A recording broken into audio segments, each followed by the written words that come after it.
नीट सारखी महत्वाची परीक्षा, लाखो मुलं त्याच्यासाठी जिंदगी बर्बाद करून म्हणजे सगळ्या प्रकारचं समर्पित भावनेने डिवोशन आणि डेडिकेशनने काम करत असताना कुठल्या तरी नालायक मूर्ख लोकांच्या भ्रष्ट प्रवृत्तीच्यामुळे हे पेपर लीक होतात आणि माझी मुलं आत्महत्या करतात, ही अत्यंत वाईट बाब.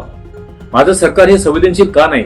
अशा प्रकारचे न पटणारी वल्गना करणारे हे विधानं आम्हाला बिलकुल मान्य नाही. माझी आग्रहाची विनंती या देशातल्या राज्यकर्त्यांना, संवेदनशील राज्यकर्त्यांना, शेतकरी आहे, शेतमजूर आहे, युवक आहे, बेरोजगारी आहे, प्रचंड अशा प्रकारच्या समस्या निर्माण झालेल्या आहे, असंतोष वाढत चाललेला आहे, धर्माधर्मामध्ये तेढ निर्माण करणं सुरू झालेलं आहे. एखादा गुणवंत, कलावंत, प्रज्ञावंत बोलतो तेव्हा त्याच्यावर कारवाई करणं सुरू झालेलं आहे. ही दडपशाही आहे की लोकशाही आहे?